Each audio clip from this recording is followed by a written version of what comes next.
Esto es Radio INA y nos encontramos aquí para una interesante charla con la doctora Guadalupe Sánchez Miranda.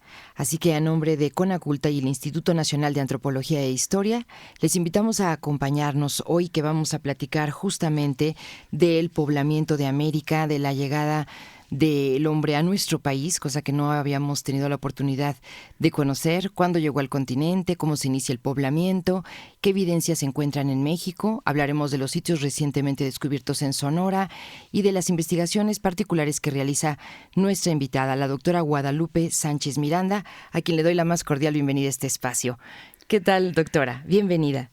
Buenos días a todos. Gracias por invitarme a este espacio. Les vamos a decir una breve ficha curricular de nuestra invitada.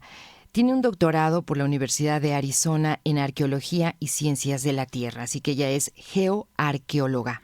Hace 20 años trabaja en los sitios tempranos de Sonora y también trabaja en el Centro INA de Sonora y en el Instituto de Geología de la UNAM. Doctora, pues si nos permite y para ir entrando en materia, ¿en qué época se empieza a poblar América? ¿Cuáles son las oleadas más importantes de migrantes que empiezan a poblar nuestro continente? Bueno, primero que nada yo quiero decir que este tema es un tema de los primeros pobladores que llegaron al continente y a México. No es un tema que ha ido cambiando mucho, ¿no? Porque cada vez hay más investigaciones. Se tiene tan poca información porque imagínense cómo se puede preservar los contextos de hace 13,000 años, 14,000 años. Es muy difícil que se preserven. Entonces, a veces se piensa que hay un sitio temprano y luego cambia la información porque a la mera hora no, el sitio no era como se creía. Por eso es que la geoarqueología aquí juega un papel muy importante, porque si uno está excavando un sitio tanto azteca o maya, se puede ver en la superficie, pero en este caso los sitios están enterrados generalmente y es muy difícil verlos, es muy difícil saber si los contextos arqueológicos están bien. Hay que hacer muchos fechamientos, son generalmente, tienes que tener gente de geología y de otras disciplinas que te ayuden, porque si no es muy difícil de investigarlos. Entonces, esto ha hecho que vaya cambiando mucho la investigación. Además de que no solamente somos arqueólogos los que hacemos eso, sino que hay genetistas, hay gente que hace modelos nada más para ver cómo fue que se fue poblando el continente, ¿no? Además de geólogos, ¿no? Entonces, hay una gran gama de investigadores que están involucrados en este tema. Entonces, por eso es que cambia mucho, ¿no? Porque a veces parece que hay sitios que aparecen y desaparecen y dicen que sí son ciertos, que no son ciertos.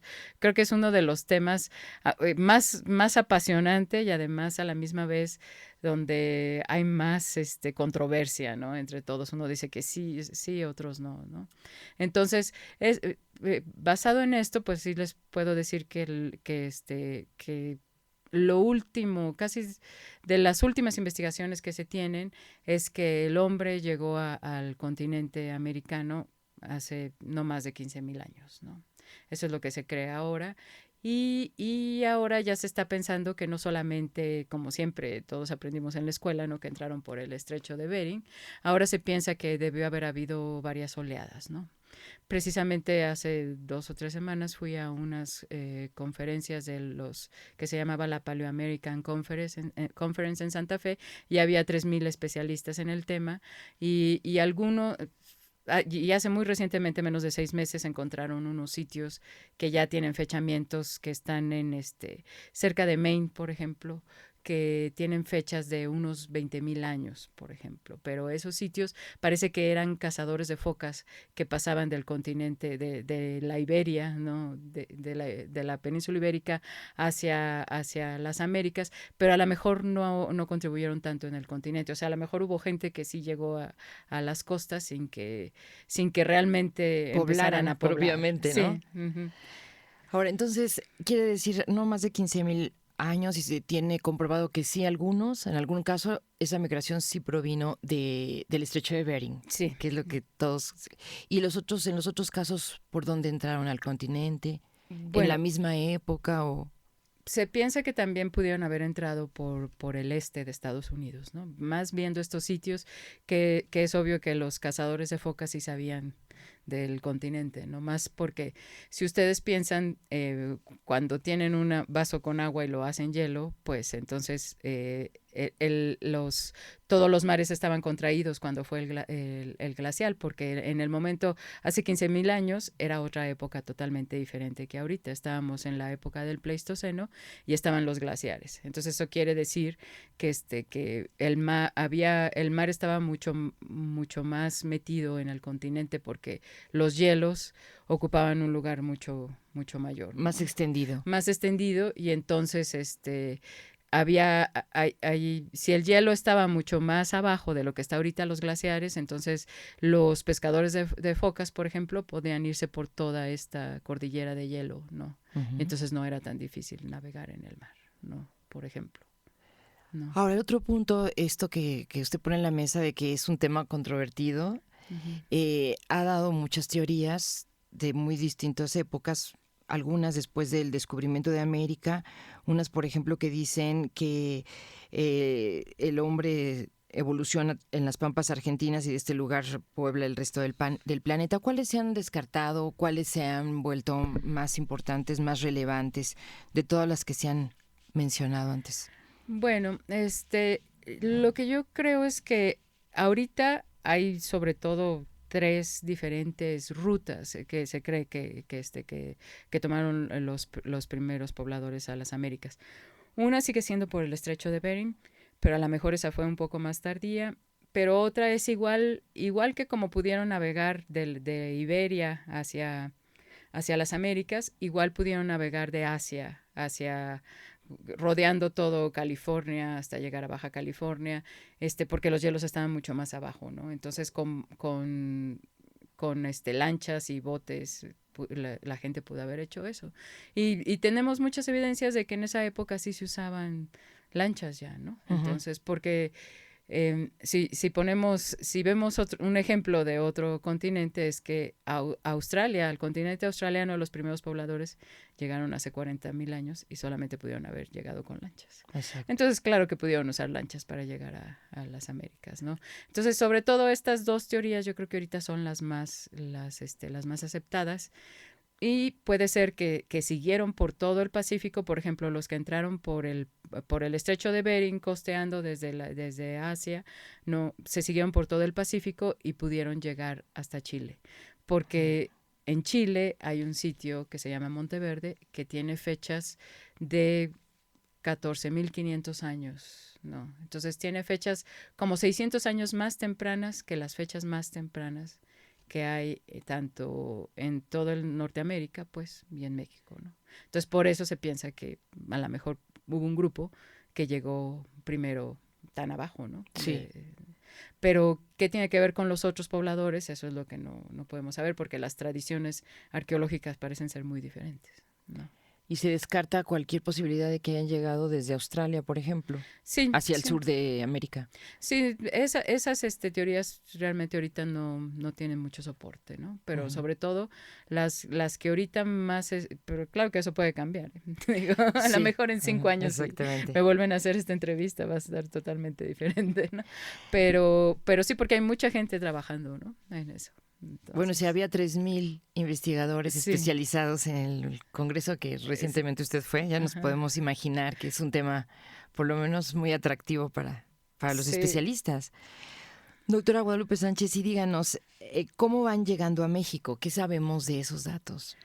Bueno, yo creo que la llegada a México es también es un tema muy importante y también muy controversial porque lleva mucho tiempo que no se habían hecho investigaciones. Yo creo que en los últimos 10 años las investigaciones de los primeros pobladores de México se han incrementado muchísimo, ¿no? Allá y a lo menos yo creo que somos una docena, que claro, comparado con 3,000 son muy pocos, pero de investigadores mexicanos que estamos investigando en diferentes partes, ¿no? Por ejemplo, yo en Sonora, hay otros que están investigando en Hidalgo, en otros lugares, por ejemplo, en Yucatán, en los cenotes, porque pues los cenotes en el Pleistoceno no tenían agua, ¿no? Eran cuevas.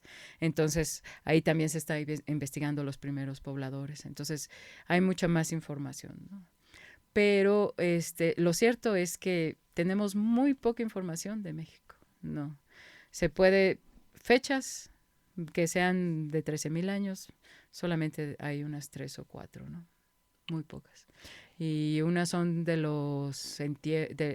unos esqueletos que se encuentran en el centro de México, en el Valle de México.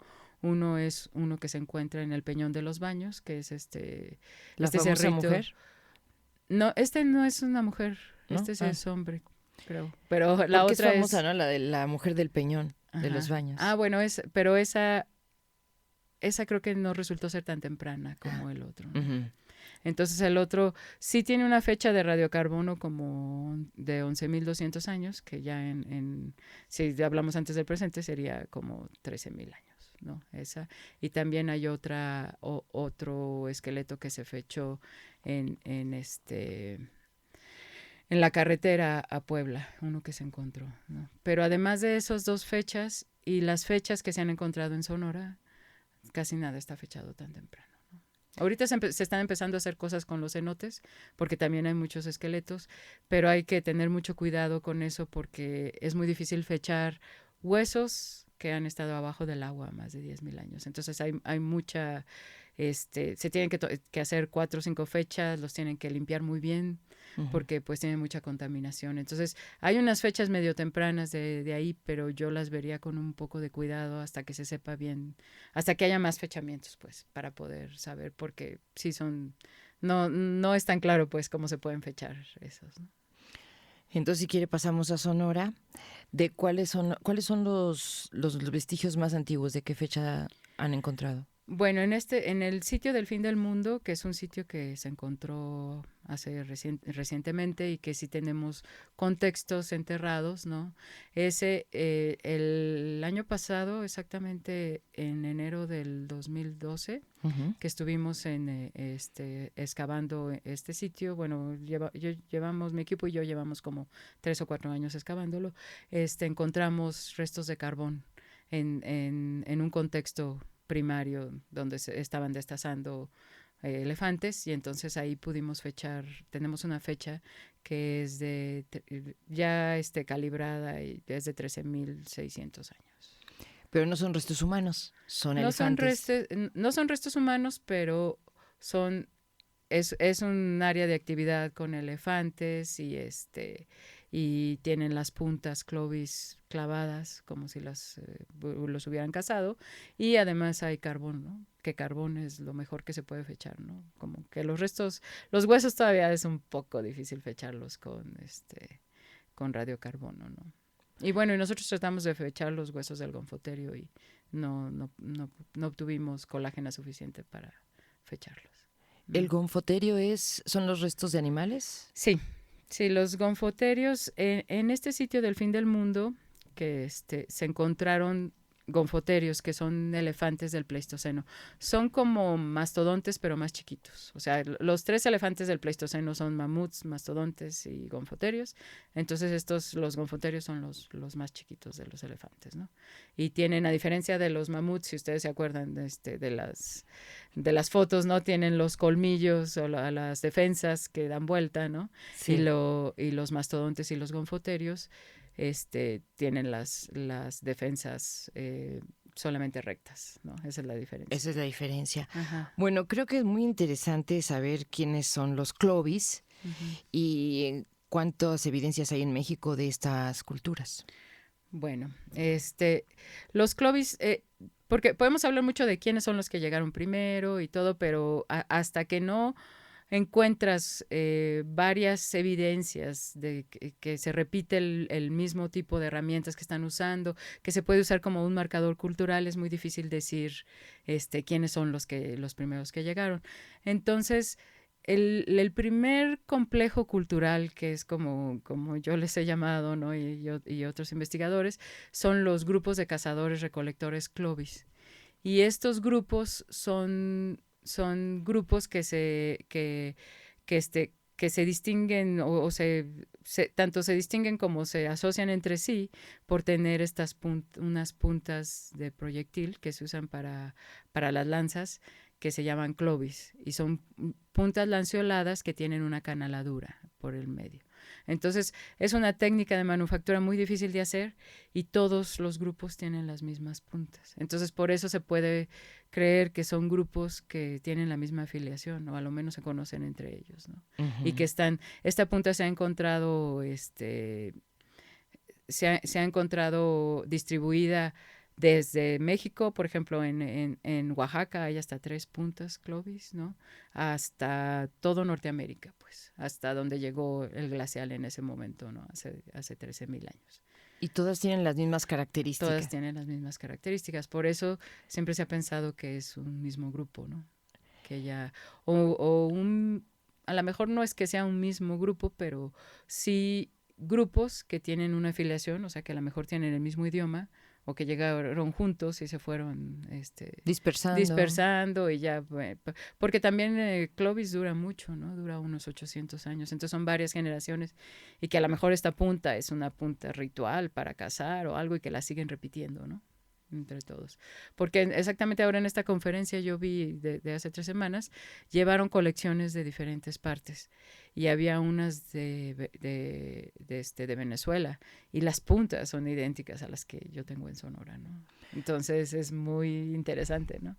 Por la lejanía, ¿no? Por la lejanía y que son grupos tan tempranos que son cazadores-recolectores, ¿no? Usted dice que es complicado su manufactura. ¿Cómo se piensa que las hacían? Bueno, la manufactura de las puntas clovis estas puntas de proyectil que están hechas en piedra, ¿no? Sí, usan sobre todo percusión directa para hacerlas, pero la técnica es muy, muy, precisa, ¿no? O sea, usan algo que se llama lascas de sobrepasadas, que solamente es como para reducirla, para hacer más delgadita la punta y pueda caber bien en el mango, ¿no? Entonces, la técnica es muy específica y las acanaladuras también que hacen es algo que podrían haber hecho otras técnicas para hacerla más delgada, porque todo es para hacerla delgada y que pueda servir como arma, ¿no? Pero todos usan la misma técnica. Entonces, yo creo que eso es algo que es muy único, ¿no? De Clovis. No. Entonces, estos indígenas, le podemos decir, sí, a estos grupos que parece que tienen una afiliación entre ellos, eran cazadores recolectores. Sí.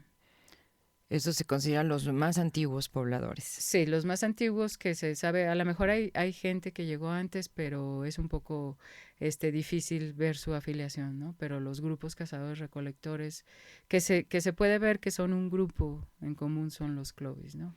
En México se tienen como 120 puntas clovis de diferentes partes, como había dicho. En Oaxaca hay 3, en Hidalgo hay yo creo que unas 10 en el norte de Hidalgo, casi en la esquina con Veracruz, pero si pensamos es muy cerca de Florida, entonces a lo mejor pudo haber habido grupos que se fueron por ahí, ¿no? Y en Sonora sí hay unas 100 puntas clovis, ¿no? Ese es el lugar donde hay más. Donde hay más. Donde hay más, sí. Usted ha trabajado en Sonora particularmente y ¿cuántos sitios son los que se encuentran estos vestigios o algunas otras marcas que den cuenta de estos primeros pobladores? En total, bueno, en Sonora se conoce que existían estos sitios clovis desde hace más de 40 años, ¿no? Pero a partir del 1997 y sobre todo en el 2003, que fue donde ya tuve dinero para hacer las investigaciones, ya empezamos a ir a esos sitios, porque como les digo, son sitios muy difíciles de investigar porque necesitas tener geólogos, muchas fechas de radiocarbono que luego no se pueden hacer aquí en México, hay que mandarlas a otras partes, ¿no? Entonces, son de las investigaciones más complicadas, ¿no? Costosas incluso. Costosas y complicadas porque tienes que encontrar los vestigios, a diferencia de otras partes que primero encuentras los vestigios y luego los excavas, ¿no? Aquí tienes realmente que encontrar los contextos. Entonces, de esos sitios, a lo menos registrados, yo tengo 12 sitios. 12 sitios. Y los más importantes son unos 3 o 4 que se encuentran alrededor de Hermosillo, casi todos. O cerca de Hermosillo, pues, en la planicie. Es el caso del que se llama el Bajío. El Bajío, sí. El Áigame. Ajá. Y el fin del y mundo. el fin del mundo, sí. Ahora, como el fin del mundo es un poco el más reciente, quisiéramos saber cómo descubrió que existía ese lugar. Bueno, pues el sitio Fin del Mundo lo descubrimos en 2007 y lo que pasó es que en un museo comunitario de una población vimos que había unos huesos de elefante que se veían muy frescos. Entonces, en ese momento yo iba con uno de los profesores de Arizona que ha excavado muchos de estos mamuts, que se llama Vance Haynes.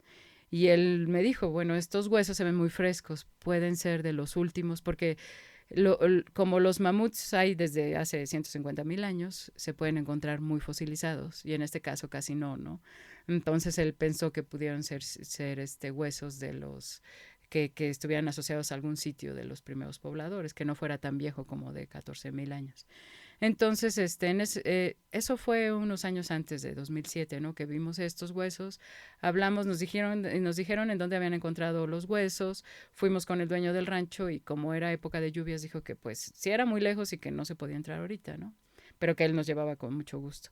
Entonces yo regresé ya en 2007 y ya encontré al señor que había encontrado los huesos y nos llevó al sitio, ¿no?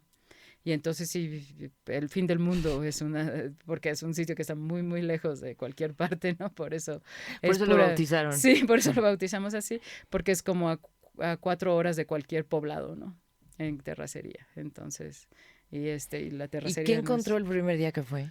Pues el primer día que llegué y vi los restos, porque pues lo que habían visto tanto los vaqueros y como el dueño del rancho, pues eran restos de las defensas, ¿no? De un que parecía como un mamut. Entonces fui a ver y era como, lo que era como una isla que se había permanecido, donde en todos los perfiles se veían restos de tanto dientes como las defensas. Pero yo creo que no habían pasado ni 15 minutos cuando vimos una herramienta en el suelo, ¿no? Que parecía, Así, a sí, simple suelo, sí, como que se había caído del superficialmente. perfil, ¿no?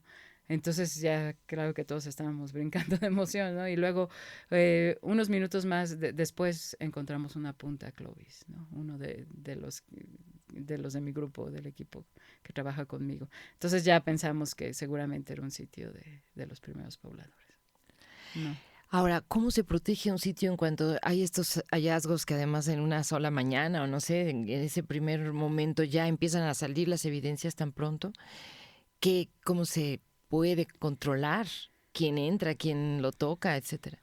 Pues en este caso, la ventaja de que esté tan lejos es que casi nadie va, ¿no? Y entonces, tanto el dueño del rancho como los vaqueros han sido muy respetuosos y casi nunca recolectan nada hasta la fecha, pero yo creo que sí es muy importante tratar de preservar estos sitios, sobre todo los que, pues, con que recolectes las cosas de la superficie, destruyes el sitio, ¿no? Como los otros. El Bajío y el Áigame son sitios que han sido muy recolectados por la gente, ¿no? Por ejemplo. Entonces es muy difícil encontrar no de contextos enterrados porque pues casi todo ya está recolectado.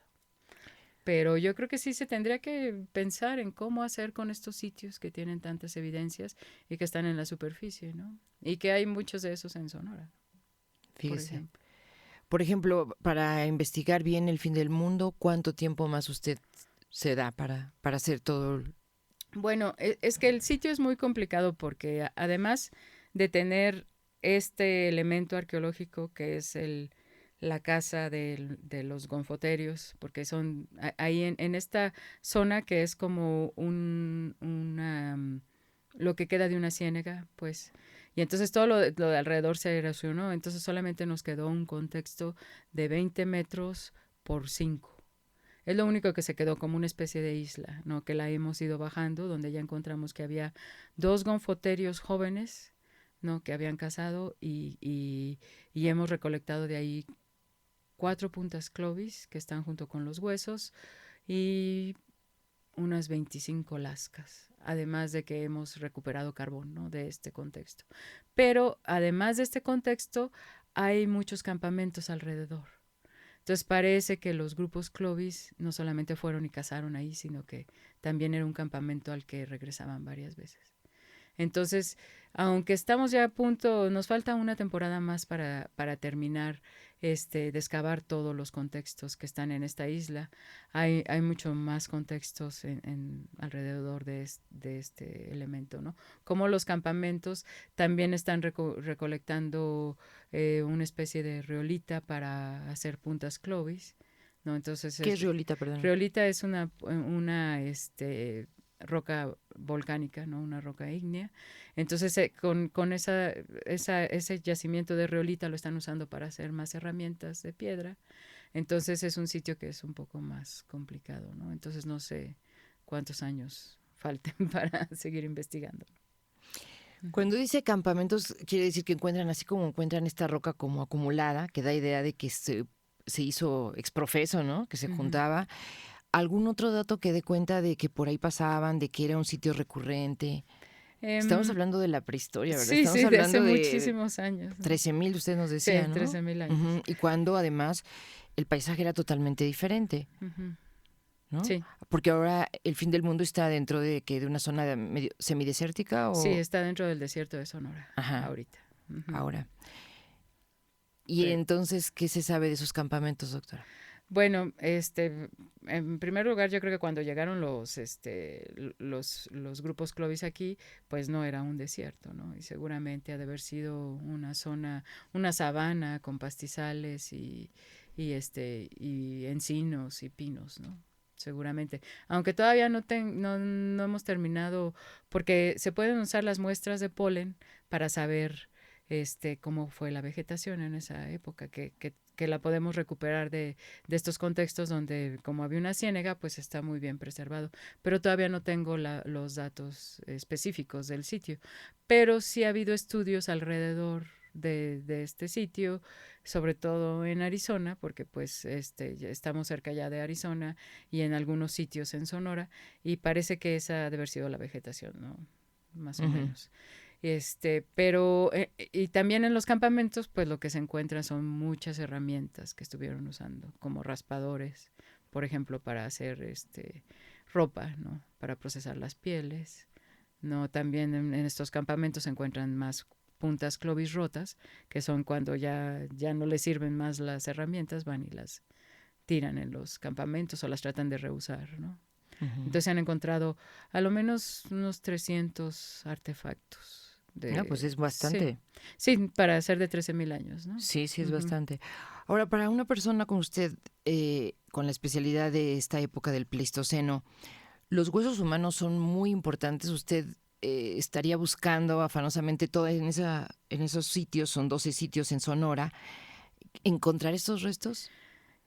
Pues son muy difíciles de encontrar. Si pensamos solamente hay una docena, ¿no? Entonces yo creo que sí, a lo mejor además en esa época no han de haber existido, no han de haber sido enterrados en cementerios donde se pueden encontrar. Entonces está muy difícil encontrarlos. Ahora ¿no? sí como una aguja en un pajar. Sí. Sí. Por ejemplo, los 2 cráneos de humanos que se han fechado en el centro de México pues se encontraron nada más, y es más, estuvieron en las bodegas de Lina por 30 años, ¿no? Y se les ocurrió fecharlos y tuvieron esas fechas tempranas. Pero no es que vengan de un sitio en particular, pues, no. Entonces sí son muy difíciles de encontrar, ¿no?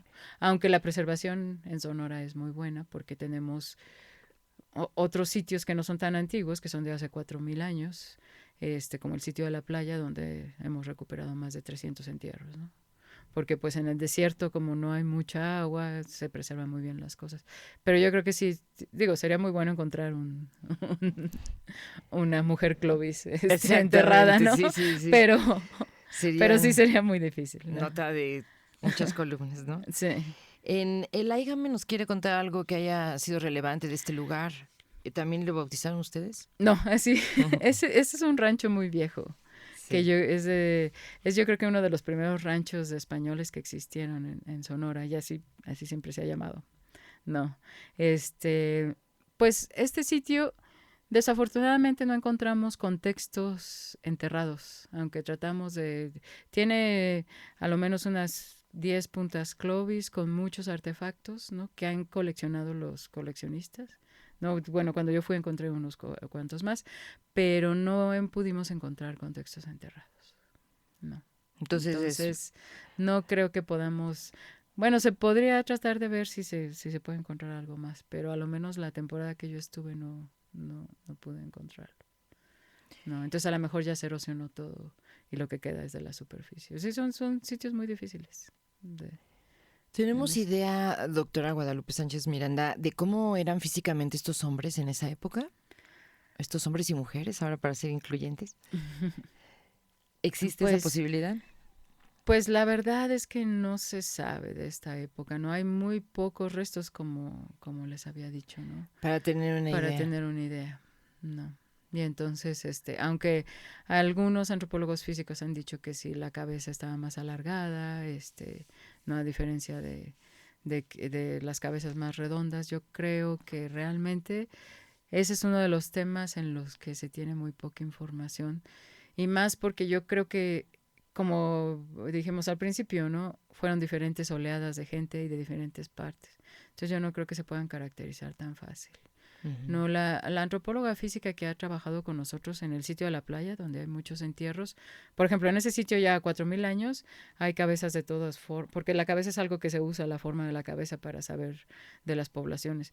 Ya hay de todos, ¿no? Entonces quiere decir que hace 4000 años ya la población viene de todas partes. Ya, ¿no? Era pluriétnica. Sí, sí. Y ella estudió muchos contextos de más de 15,000 años de Asia. Y dice que en el mismo, en Asia, que podría ser la población mayor, desde hace 15, 20,000 años ya es pluriétnica. Les recuerdo a nuestros amigos que están escuchándonos a través de Radio INA que nuestra charla de hoy es con la doctora Guadalupe Sánchez Miranda, que tiene la especialidad en geoarqueología, que tiene su doctorado en la Universidad de Arizona, en Arqueología y Ciencias de la Tierra, trabaja en el Centro INA de Sonora y en el Instituto de Geología de la UNAM. Siempre me ha llamado la atención esta carrera de geología porque pienso cuántas cosas no le dirá a la tierra, así la simple tierra, ¿no? Y sí es así, ¿no? Sí, sí, y en este caso con la arqueología pues se complementa. Se complementa porque podríamos decir que las cosas que ya tienen 13,000 años ya dependen mucho de qué pasa con la tierra en este tiempo, ¿no?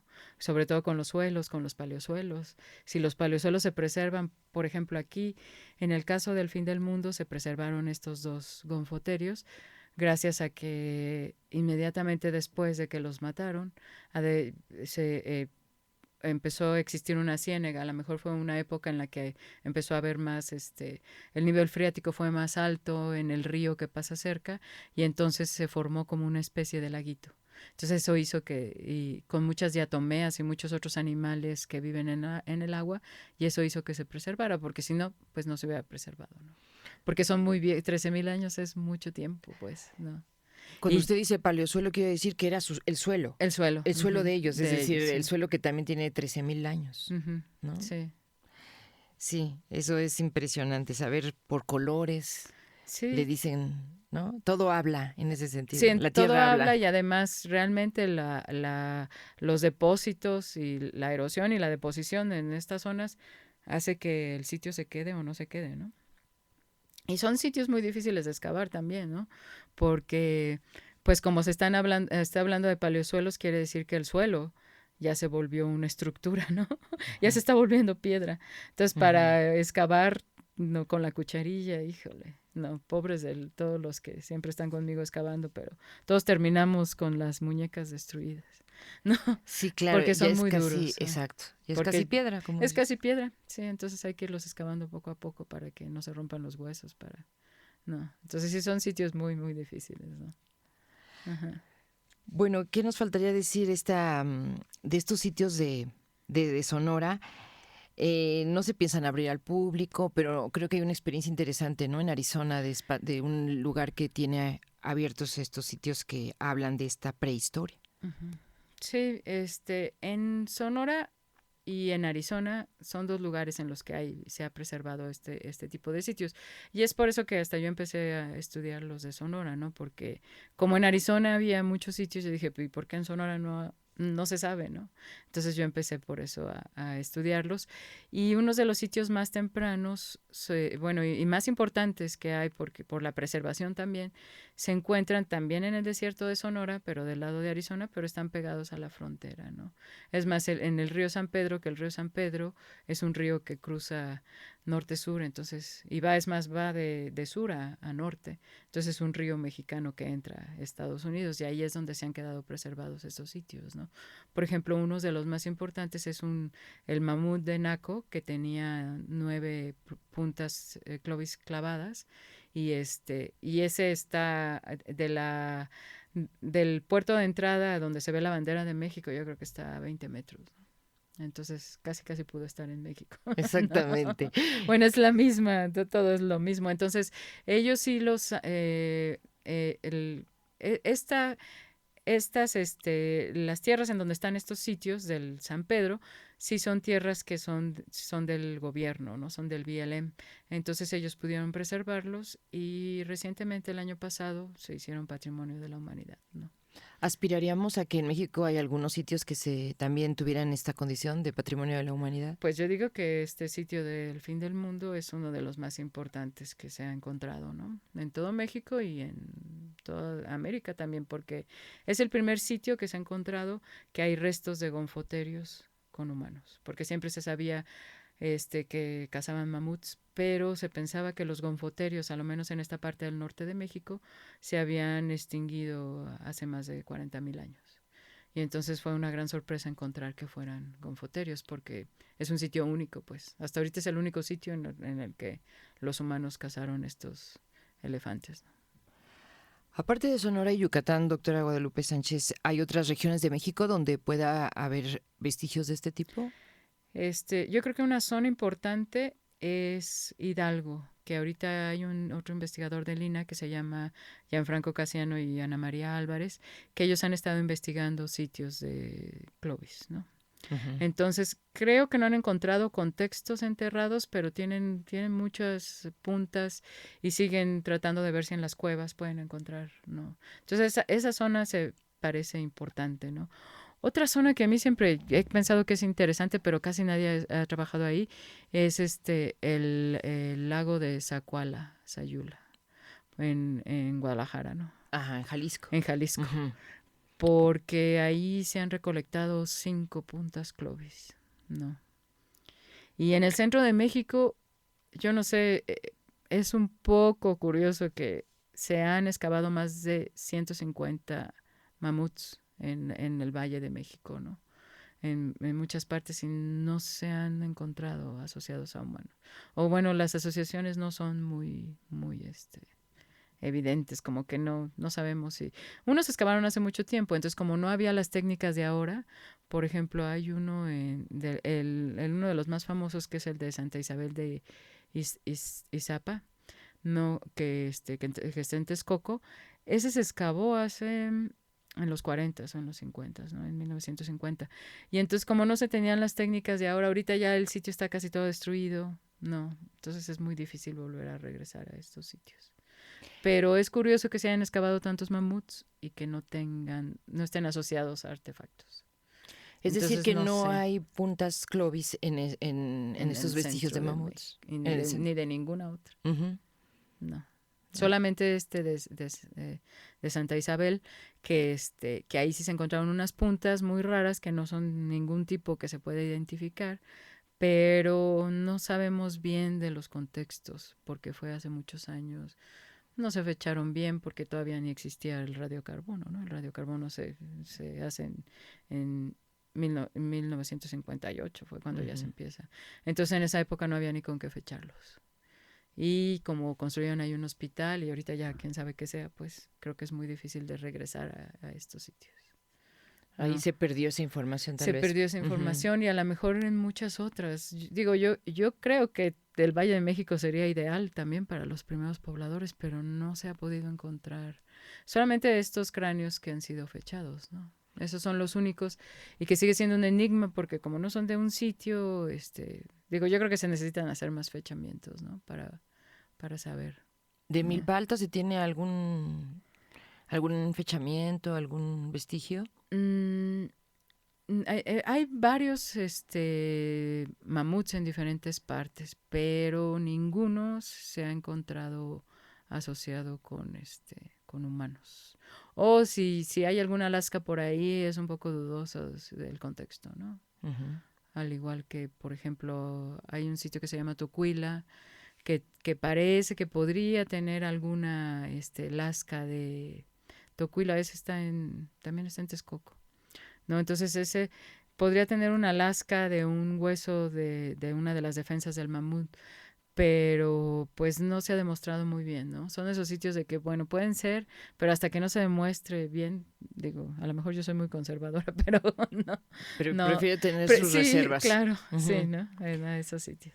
Bueno, el hombre de Tepexpan es de esta época.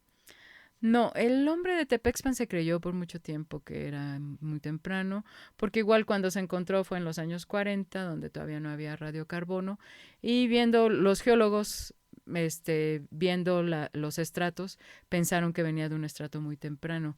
Pero recientemente se ha fechado 3 o 4 veces, y ese sí es uno que ya se sabe que es mujer, ¿no? La Ujú. mujer de Tepexpan, y la fecha es de 2000 años. Ah, no, Entonces es no es, muy, es muy reciente. muy reciente. Entonces, eh, y los contextos sí están ahí en Tepexpan. Yo creo que Tepexpan sería un buen sitio de regresar porque a lo menos algunos geomorfólogos y edafólogos de la UNAM han ido a ver los perfiles y parece que sí debe haber contextos de esa época. Entonces podría ser un buen sitio. Digo, hay muchos lugares en donde se debería uno de regresar, ¿no? Pero ese podría ser uno bueno, ¿no? Con un especialista como usted, doctora Guadalupe Sánchez, dice los perfiles, ¿qué Ujú. tenemos que entender los que no sabemos bien? Bueno, los perfiles son cuando alguien puede ver en la Tierra, pues una sucesión de sedimentaria, ¿no? Donde hay diferentes depósitos que se pueden ver en la carretera. Por ejemplo, cuando uno va en la carretera y ve un perfil, ¿no? O un corte, pues, en la carretera. Entonces ahí se puede ver, por ejemplo, todas las cosas que son del Holoceno, pues no se han hecho roca, ¿no? Entonces se pueden ver los perfiles, los suelos. Entonces ahí es donde se pueden ver. Entonces ahí sí hay una zona donde, porque si lo encontraron, es una zona que se está erosionando. A veces la erosión nos ayuda, ¿no? Porque puedes verlo como el fin del mundo. Si no se hubiera erosionado así esta islita, pues a lo mejor nunca lo hubiéramos visto. Ujú, ujú. Y es más, hay un contexto muy similar, como a unos 500 metros de esta, pero está a 4 metros de profundidad y no está erosionado. Entonces, para excavarlo va a estar muy difícil, ¿no? Sí, sí, sí. El perfil Entonces, es ahora sí que lo que se asoma, lo que se lo que se asoma, sí, asoma de la como los tierra. cortes y que nos ayuden. Entonces yo creo que los que estudiamos sitios tempranos, apenas vemos que alguien está haciendo un hoyo en la calle, nos vamos a asomar. Bueno, a lo menos yo siempre me asomo a ver qué hay, ¿no? Sí, me Porque es imagino. como leer lo que está pasando, ¿no? Ajá, Así abajo. es. Ujú. Bueno, ahora se regresa a usted justamente a Hermosillo a continuar sus investigaciones. En qué etapa está? ¿Se sigue llamando su proyecto Geoarqueología y Tecnología Lítica de los sitios paleoindios de Sonora? Sí, sí, el proyecto se sigue llamando igual, porque estamos investigando varios sitios. Ahorita nos enfocamos en el fin del mundo porque era muy importante, pero yo creo que en febrero vamos a empezar otra temporada de campo y la vamos a tratar de dividir entre el fin del mundo y otro sitio, ¿no? Que queremos, que es el que íbamos a investigar antes de encontrar el fin del mundo. Entonces, como que ahora ya queremos investigar este otro sitio, ¿no? Que está cerca de Hermosillo y Y que que está dentro parece de los 12 que ya usted, de los que hablaba. no, este es otro. Ese es otro. Sí, este es otro, Ujú. que a lo mejor tiene contextos más preservados, pero eso es lo que queremos ver, ¿no? Para eso vamos a tratar de ir. Y también el equipo que trabaja conmigo, pues tanto son estudiantes de la Escuela de Antropología como estudiantes de la Universidad de Arizona y profesores de la Universidad de Arizona. Bueno, yo creo que como ahí fui a la escuela, ya es con los que trabajo, ¿no? Que es un equipo y ahora con los del Instituto de Geología de la UNAM, ¿no? Bien, también. Entonces es un equipo interdisciplinario que Numeroso está. además. Pues no somos tantos, yo creo que unos 10 al Ujú. final, ¿no? Somos los que estamos trabajando. Ujú. Algo más que usted nos quiera platicar de lo que significa un trabajo tan arduo, que además es en campo siempre, ¿verdad? Es como si este lugar, por ejemplo, del fin del mundo fuera un poco su laboratorio, ¿no? Sí, sí es como un laboratorio, pero de todas formas uno no está en el campo tanto tiempo porque luego hay que ir y procesarlo. Y en este caso todos los procesos tardan muchos años, ¿no? Por ejemplo, Antes de que encontráramos el carbón, que ya pudimos fechar a 13.600 años, que la fecha de radiocarbón es 11.550.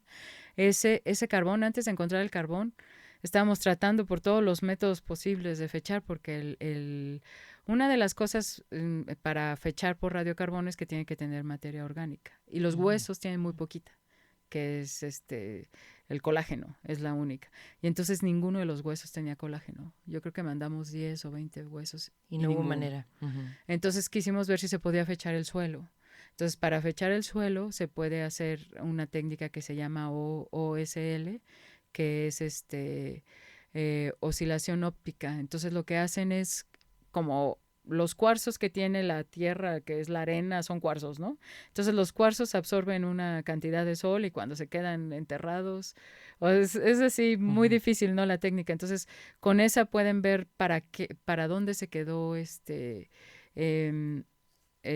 cuál fue la última luz que le entró. Entonces, con eso se puede saber, por ejemplo, ya tienen una curva de cómo estaba el sol en ese entonces pues es una curva que pueden seguir y pueden saber una fecha, ¿no? Entonces sí, es una locura, impresionante de las cosas que están haciendo ahorita los geólogos.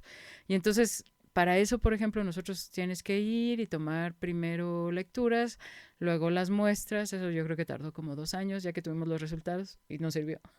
Entonces, porque al parecer los cuarzos que teníamos, no, para que sirva tienes que tener 20 cuarzos que tengan la misma lectura y no los tuvimos. Entonces, hay cosas que inviertes mucho dinero, tiempo, y al final no funciona como esa. Y igual con otras de fechar los caracolitos chiquititos que hay en el agua, y tampoco funcionó tan bien. No nos dio fechas tan precisas. No. Ahora, de todas maneras, este lugar como el fin del mundo y lo que está ocurriendo en Sonora con el equipo de investigación que usted dirige, doctora Guadalupe Sánchez, ¿se puede decir que sí se está pues modificando, que está evolucionando esta investigación, que hay datos nuevos para lo que significa el poblamiento de México? Sí, sí, claro. Yo creo que sí.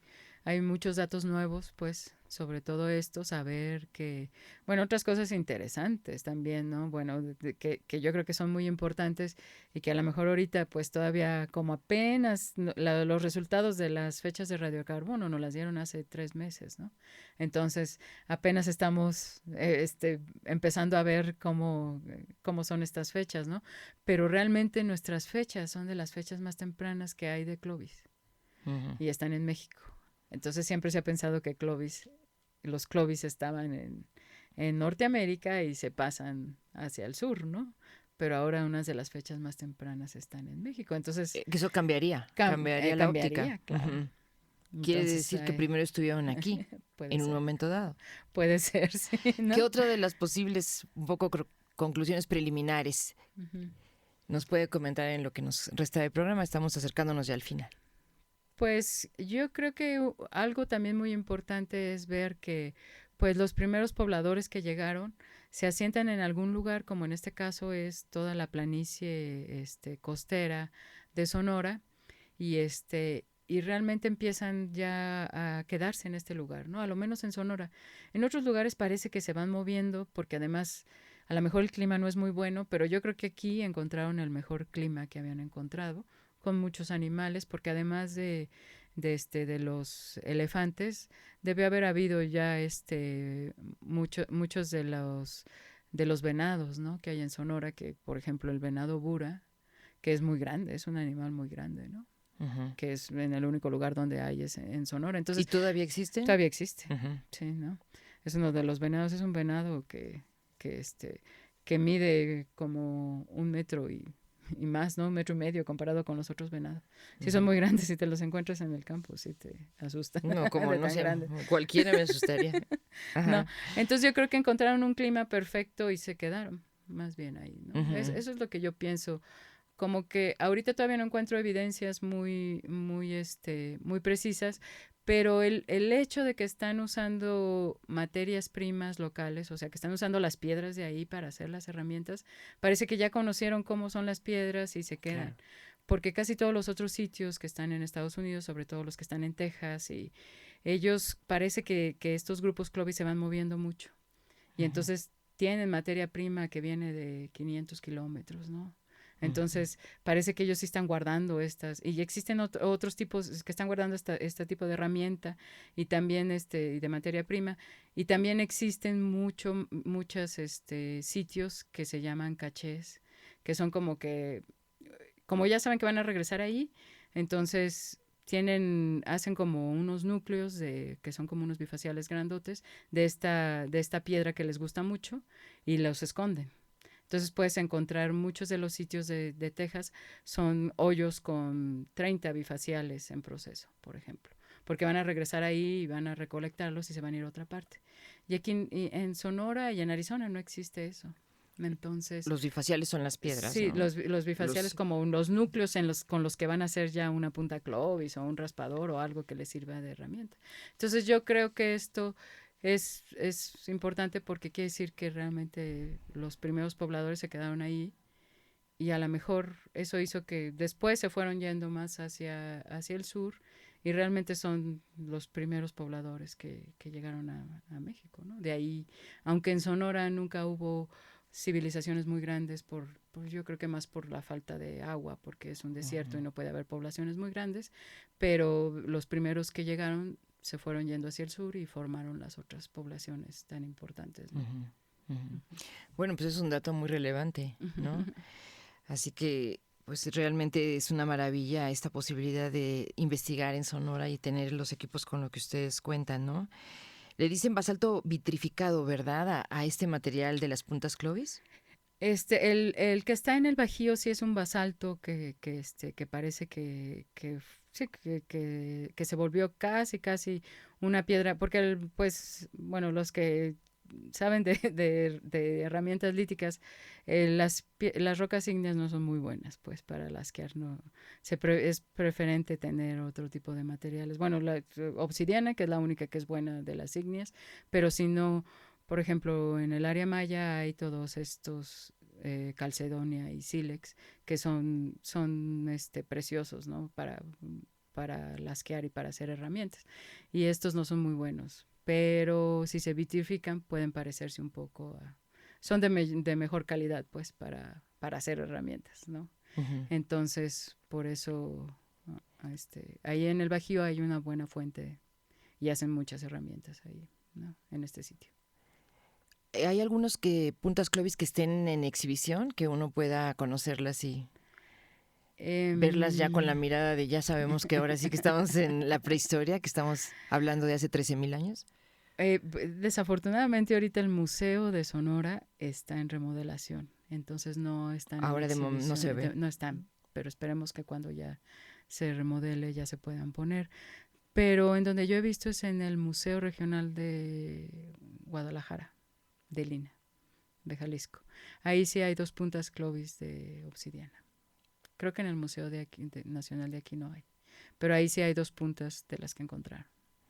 No. Muy bien, ¿no? Porque si ya vemos que de todas maneras, aunque se hayan encontrado o ustedes mismos en Sonora tengan más, ya sabemos que son piezas, bueno, que es toda una aventura encontrarlas, ¿no? Sí, es toda una aventura y además son piezas hermosas, ¿no?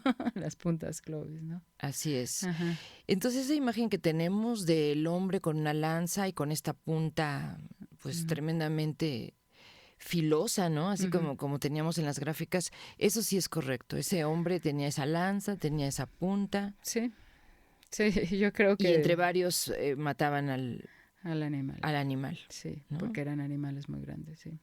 Sí, yo creo que sí. ¿Cuántos, si dependían totalmente de la carne de Esa es los una elefantes? pregunta. Esa es una pregunta que yo creo que no pudieron porque, pues rara vez los cazadores recolectores dependen de la carne totalmente, ¿no? Porque el estar persiguiendo a un elefante, igual a un venado, ¿no?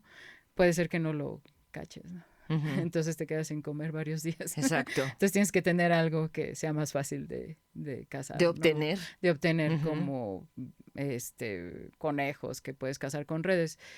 Viendo la información etnográfica, los cazadores que cazan con redes tienen una posibilidad de obtener su presa del 80% y los que cazan tienen solamente una posibilidad del 40%. Sí, se reduce. Entonces es mucho más difícil. Pero yo creo que una vez que cazan, pues pueden hacer carne seca, muchas cosas para preservar esa carne, ¿no? Entonces les dura más. ¿Se piensa que las mujeres también eran cazadoras o recolectoras? ¿De eso tenemos alguna idea?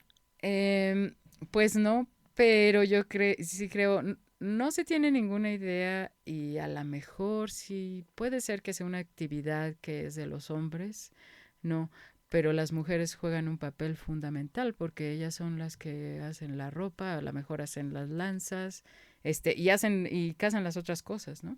Uh-huh. A lo Presas mejor más presas pequeñas. más pequeñas. No, eso sí, sí puede ser. Entonces juegan un papel fundamental en esta casa, ¿no? De, de animales. ¿Se calcula cuál es el número de elementos con los que se mueven de un lado para otro de estos grupos Clovis? Pues eso sí tampoco lo sabemos. Lo que sí, sí se puede pensar que deben haber sido grupos de 25 personas, más o menos, ¿no? Uh-huh. Y también hay que pensar que no, a lo mejor no hubo tantos hijos, ¿no? A lo mejor la muerte infantil era un poco recurrente y por eso también yo creo que tenían que estar cuidando bien, ¿no? Qué tanto la mujer podía estar involucrada en la casa, ¿no? Exactamente. Pero porque rara vez en los grupos, si vemos, porque lo único con lo que lo podemos comparar son con grupos etnográficos y rara vez la mujer está involucrada en la casa directamente, ¿no? Más por eso, porque tienen que perseguir al animal. Entonces, si hay niños, generalmente la mujer se queda a cuidar a los hijos. Y los hombres son los que pueden ir 3 o 4 días persiguiendo los elefantes o los animales que están. Sí. No. Pues doctora, ya estamos llegando al final. Si usted quiere hacer una conclusión de un tema tan interesante en este viaje que hemos hecho al Pleistoceno hace 13,000 años o más, ¿no? Algo que nos quiera decir. Pues yo creo que para concluir sería bueno decir que es un tema muy interesante y muy apasionante, ¿no? Y que espero que en México haya más investigaciones al respecto, porque yo creo que México, además si uno lo piensa, ¿no? Si llegaron a Chile tan temprano, puede ser que pasaron por México. Queda la posibilidad, ¿no? Que pasaron por México muy temprano, porque México sirve casi como un embudo, ¿no? Ya que se hace muy chiquito hacia el sur y entonces a fuerza tuvieron que pasar por ahí si pasaron por tierra y que yo creo que son sitios que se tienen que seguir buscando, ¿no? Que es muy difícil, yo sé, pero hay que tener ayuda de muchos geólogos y diferentes investigadores y son de los temas en los que más investigadores están involucrados, ¿no? De diferentes disciplinas. Entonces yo creo que hay que seguir tratando de hacerlo. Yo sé que es muy difícil y caro no. Y a veces yo tenía un profesor que decía que era como excavar pozos vacíos, porque excavas y a veces no encuentras nada, pero que yo creo que vale la pena, ¿no? Seguir con estos temas porque son muy interesantes. Seguramente que sí. Queremos agradecer mucho su presencia en Radio INA, doctora Guadalupe Sánchez Miranda, geoarqueóloga. Gracias por platicar con nosotros y por darnos a conocer estos hallazgos recientes en Sonora. Muchas gracias. Amigos, pues desde la conducción Rita Abreu les agradece a todos su atención y a nombre de Radio INA damos por terminada esta emisión de este programa. Les decimos que tenemos un agradecimiento siempre especial a Luis Alberto López Guario y a Pedro Sánchez Nava que nos apoyan en la realización de estas entrevistas, que en la producción contamos con el invaluable apoyo de Gabriela Marentes y Evanibaldo Morales, en la operación técnica Javier Cortés con el apoyo de Lauro Gaspar. Y para conocer más materiales, ustedes pueden consultar en Radio INA la página www.radioina.blogspot.com. Así es la manera como ustedes pueden llegar a escuchar esta entrevista y otras muchas más y tener, idea de lo que está pasando con nuestros investigadores, en qué están trabajando y lo que se va cambiando. Como vemos, la historia no se queda estática, todo va evolucionando, las teorías se refutan y pues renacen nuevos enfoques, nuevas maneras o se gestan nuevas formas de tratar los temas. Así que a través de esta página www.radioina.blogspot.com ustedes pueden estar actualizados. Gracias y muy buen regreso a Sonora, doctora. Gracias. Hasta luego. En nombre de todos, Rita Abreu se despide. Gracias.